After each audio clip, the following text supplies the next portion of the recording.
Hello बच्चों, good morning. हम लोग बेटे लास्ट लेक्चर में न्यूमेरिकल देखा था। जो टॉपिक आपकी मैंने समराइज कर लिया था, डिस्कस कर दिया था। अब न्यूमेरिकल के बाद फिर थ्योरी आता है। अब एक दो लेक्चर फिर बेटे थ्योरी करने के बाद फिर न्यूमेरिकल को कंसीडर करेंगे।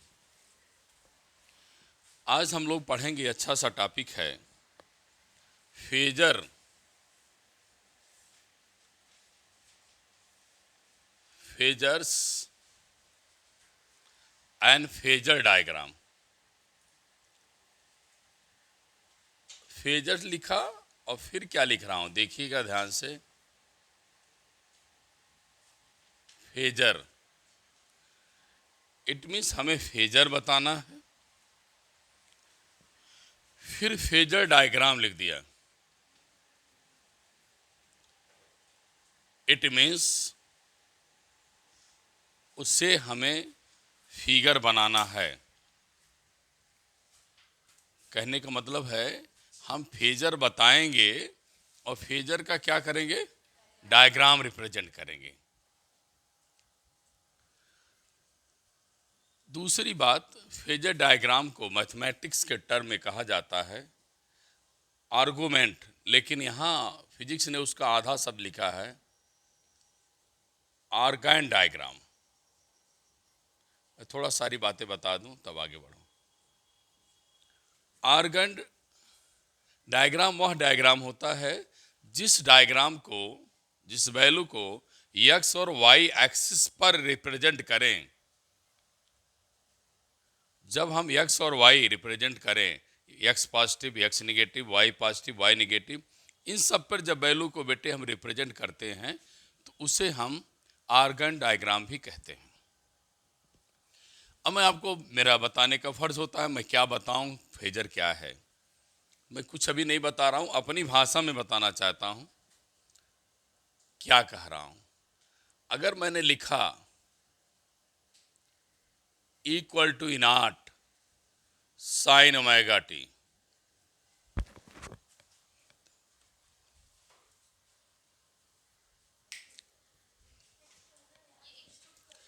Equal to E naught sine omega t है बेटे, हमारा कहने का मतलब है अगर मैं फिर I equal to I naught sine omega t लिख दिया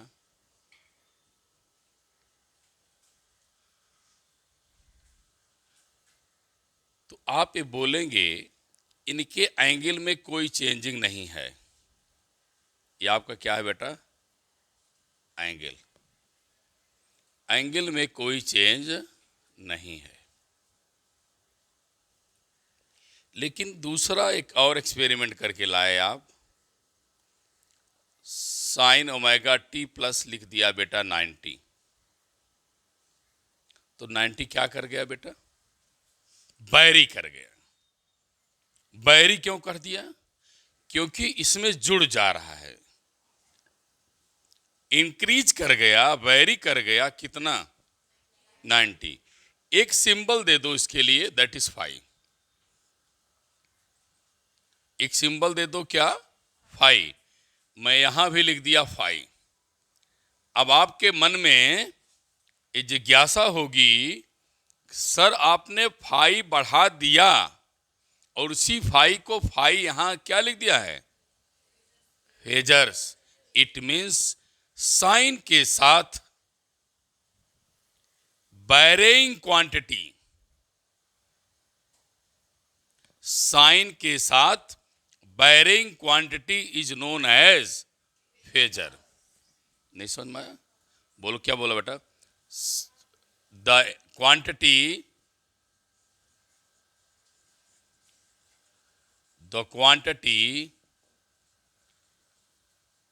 bearing with sign, bearing with sign is called phasor. बेटा मैंने इसको अपनी भाषा में समझाया है, अपनी ही भाषा लैंग्वेज में डिफिनीशन दे दिया। The quantity bearing with sign, quantity means संख्या, क्वांटिटी मीन्स संख्या। साइन के साथ एंगल तो होता है, लेकिन जो साइन के साथ हमें इक्वेशन एंगल में कुछ वेरिएशन आ जाता है, सेम होने के बाद, जैसे दोनों सिमिलर थे उसके बाद कुछ और बढ़ जाता है, तो वह बेटा फेजर कहलाता है, और एंगल को भी फेज कहते हैं।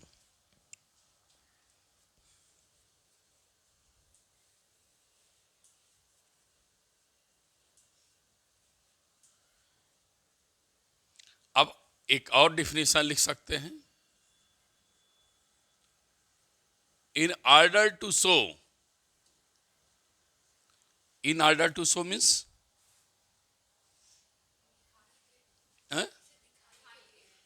in order to show phase phi,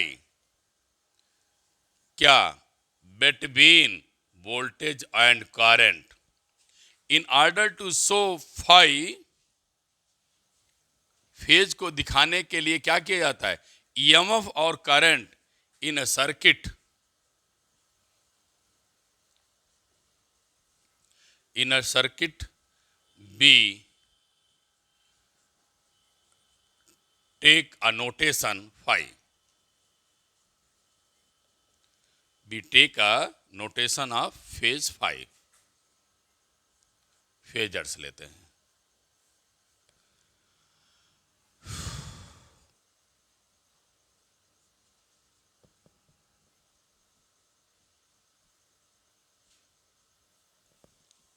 अब समझ में आ गया कि फिर बताएं बेटा, समझ में आ गया?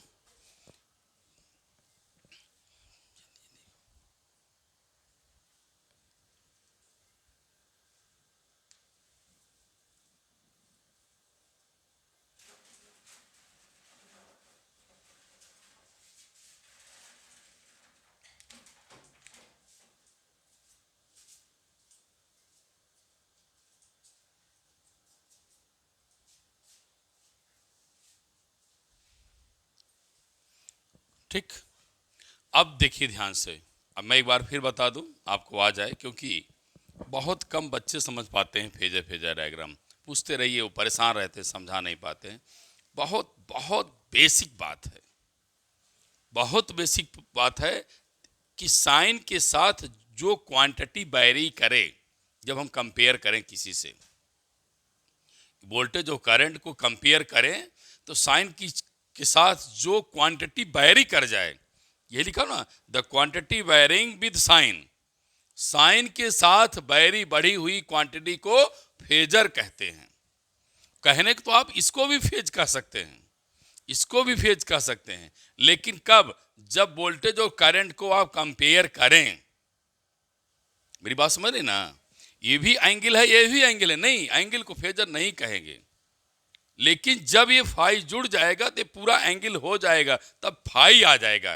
मेरी बात समझिए, जब साइन थीटा है तो एंगल कह रहा है, जब उसके साथ अमाउंट बढ़ जाएगा तो अमाउंट अपने नाम से क्या लेके आएगा, फाई, क्या लेके आएगा, phi, phi is the phasor. लेकिन वह जब जुड़ेगा, इस एंगल को भी अपने साथ समेट करके बोला करेगा I am phi, I am phasor.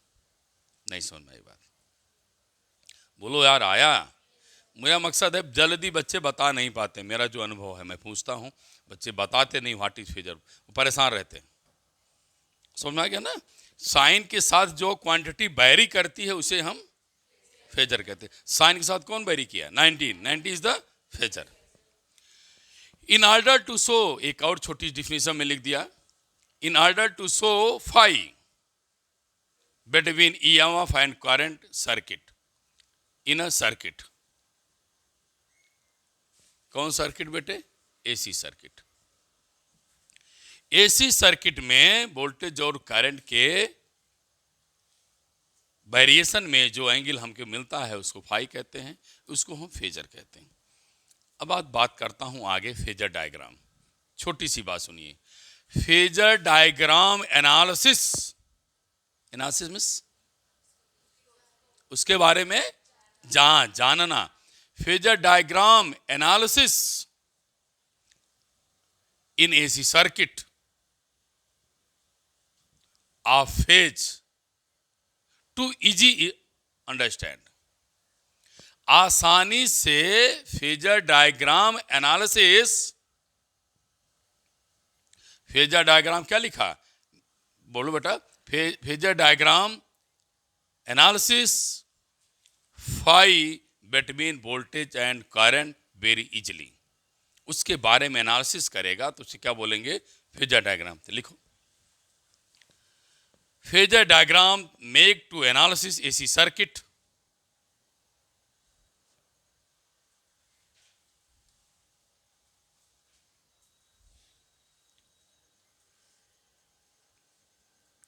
much similar and easy to understand, much similar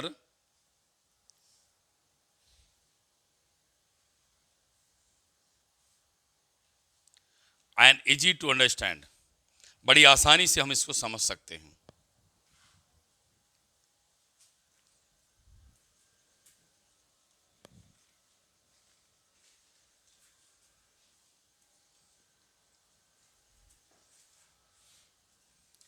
ठीक, समझ गए बात, पूरी समझ में कोई दिक्कत तो है नहीं। बेटे एक चीज और बता दें, हमारे पास 11th में बात आई थी, वेक्टर क्या होता है, जो मैग्नीट्यूड और डायरेक्शन रखता है उसे हम वेक्टर कहते हैं। वोल्टेज और करंट स्केलर है,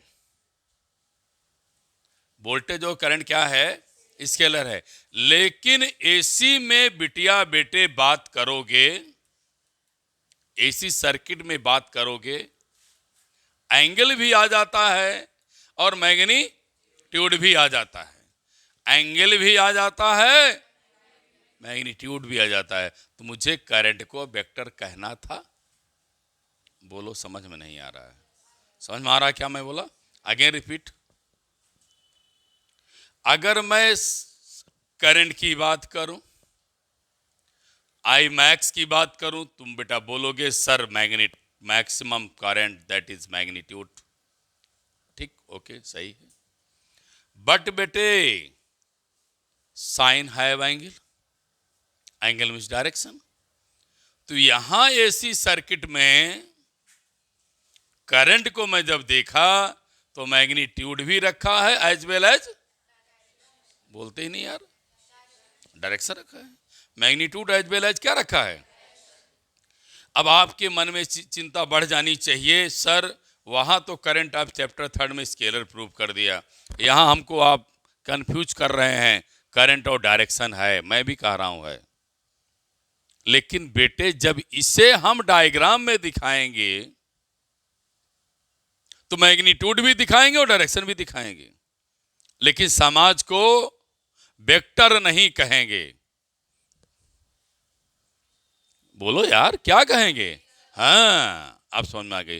फेजर एक तरह से वेक्टर वेक्टर ही की तरह ही ट्रीट करने वाली क्वांटिटी है, मेरा ये कहना है। मतलब फेजर को बेटे मैं डायरेक्शन में मैग्नीट्यूड और डायरेक्शन सब दिखाने चल रहा हूं, लेकिन भूल करने कहना कि वेक्टर है, क्या कहना है, फेजर। आइए बात करता हूं फिर,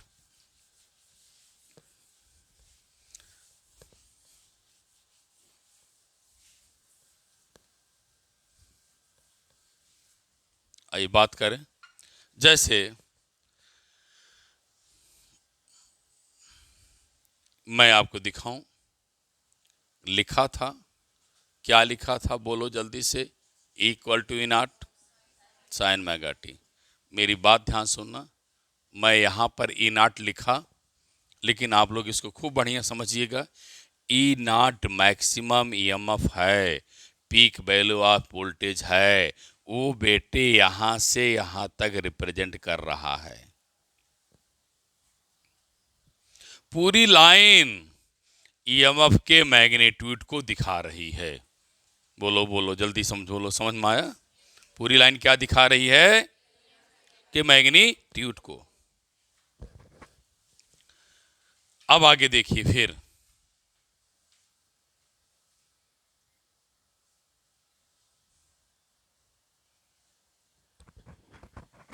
अब बात आती है बेटे, मैं यहां पर लिख दिया ई नॉट, ये आपका ओमेगा टी। मेरे बेटे फिर आगे देखें, मैं आपको और दिखाया था क्या, I naught sine omega T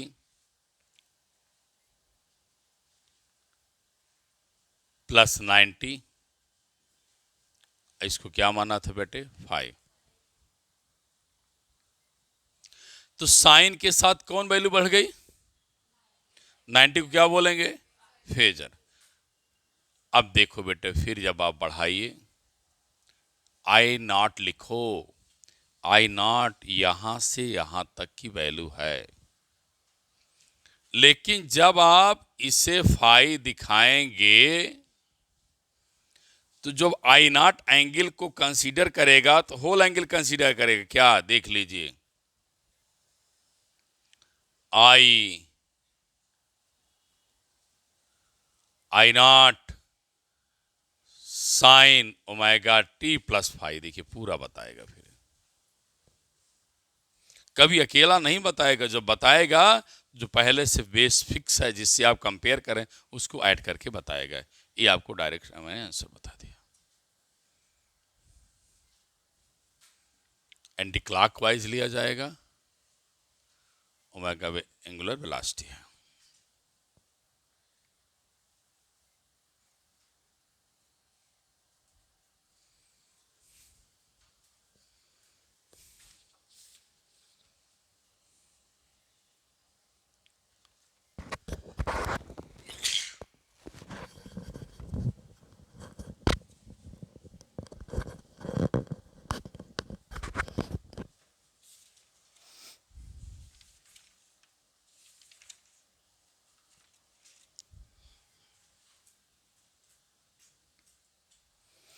अब मैंने आपको फेजर डायग्राम सब बेटे बात बता दिया, शायद समझ में आ गए। साइन के साथ जो एंगल बैरी करता है उसे हम फेजर कहते हैं, और उसको एनालिसिस करने के लिए हमें फेजर डायग्राम बनाते हैं। उसे एनालिसिस करने के लिए फिर क्या करते हैं, डायग्राम बनाते हैं। उस डायग्राम का नाम क्या है, फेजर डायग्राम। अब लिखिए बेटा नई टॉपिक फिर आप आइए।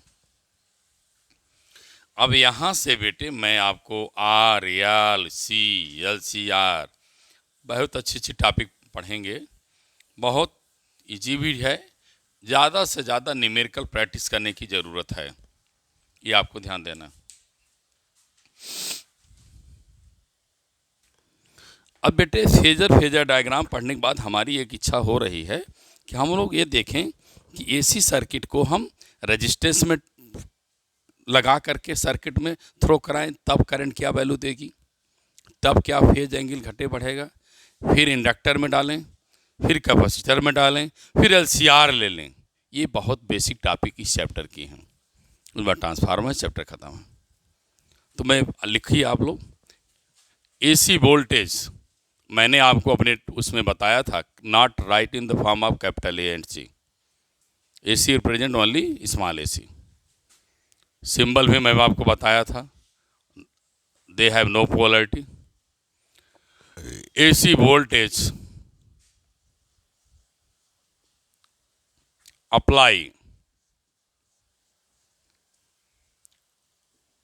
applied to a resistor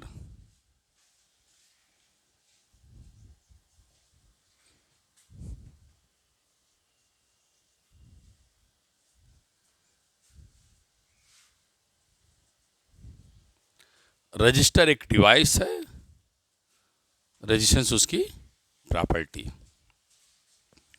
अब बेटे लिखा है, देखो ध्यान से, वोल्टेज अप्लाई करिए, कहाँ करिए, तो लिखिए consider a resistance consider register capital R applied alternating voltage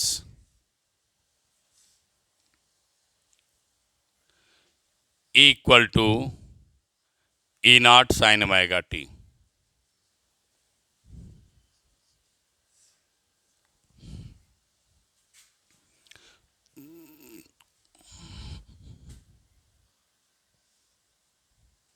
तो हम लिखेंगे बेटे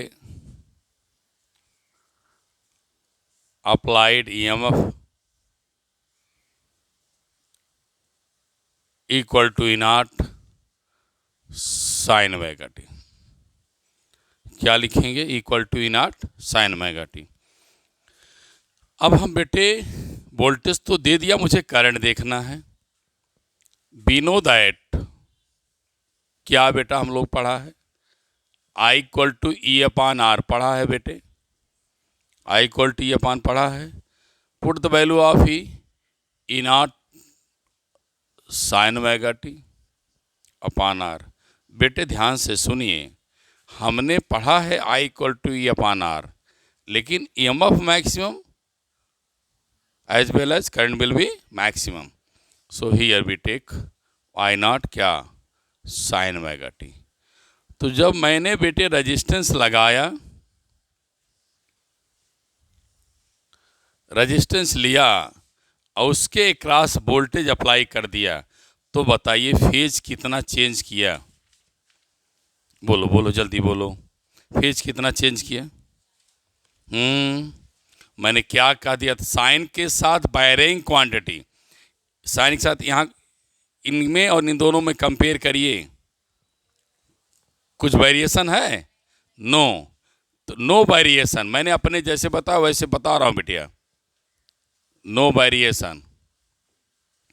नहीं वेरी किया, नहीं वेरी किया, इसमें एंगल कितना मिला? जल्दी बोलो।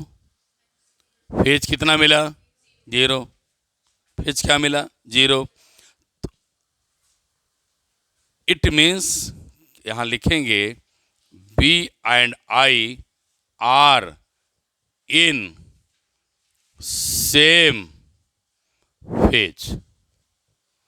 सेम फेज देख लीजिए, यहाँ भी वही ओमेगा टी, यहाँ भी ओमेगा टी, यहाँ कोई नहीं वेरिएशन है, यहाँ भी कोई वेरिएशन नहीं है, अर्थात फेज क्या है? सेम है, दोनों के बीच में कोई वेरिएशन नहीं है। अब मेन बात हमें आपको समझाना है, ग्राफ में कैसे इसको दिखाएंगे, फेजर और फेजर डायग्राम बनाएंगे इसका। आइए देखा जाए फेजर और फेजर डायग्राम।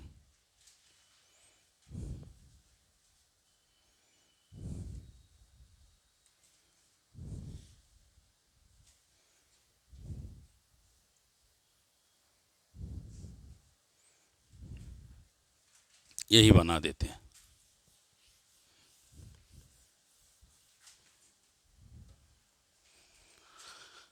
देखिए बड़ी आसानी से आपको इसको मैं समझा ले जाऊंगा, क्योंकि दोनों के बीच में फेज में कोई वेरिएशन नहीं है। तो साइन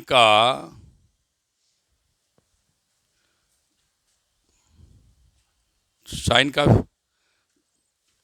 ग्राफ बनेगा ना, बोलो। और आई नॉट साइन ओमेगा टी बनाएंगे बेटे, तो आप ऐसे बनाइए।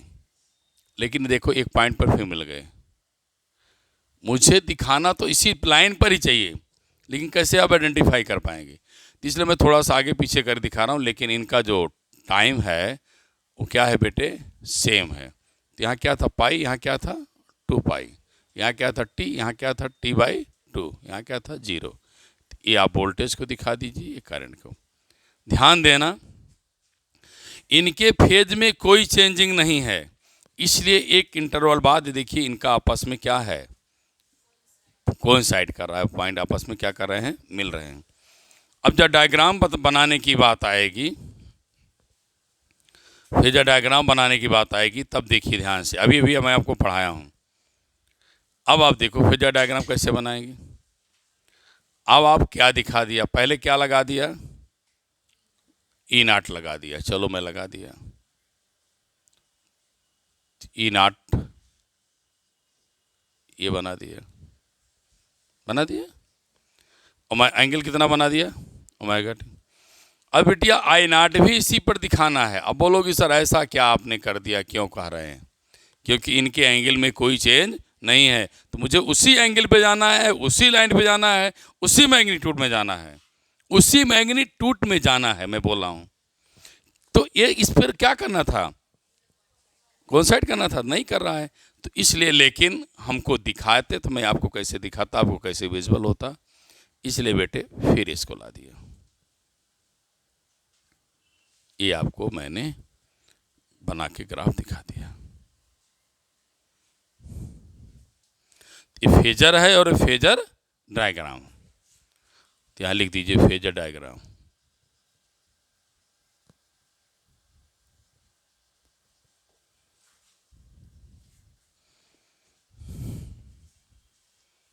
Rotating with omega anti clockwise.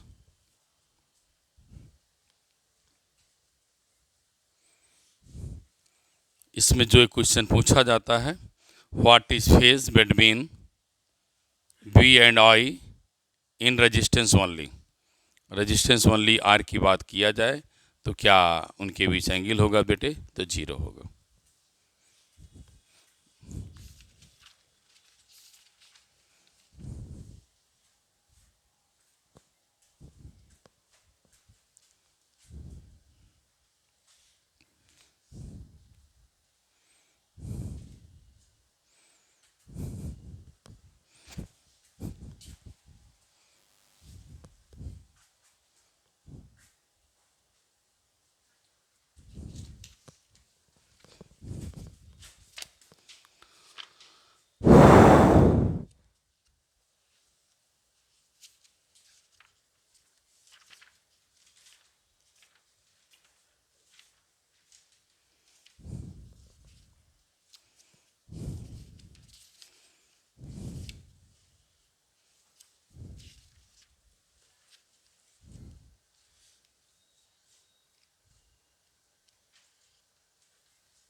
इसमें बेटे एक ही क्वेश्चन आपसे पूछा जा सकता है कि मैक्सिमम करंट, तो आप क्या लिखेंगे, इनाट अपान आर।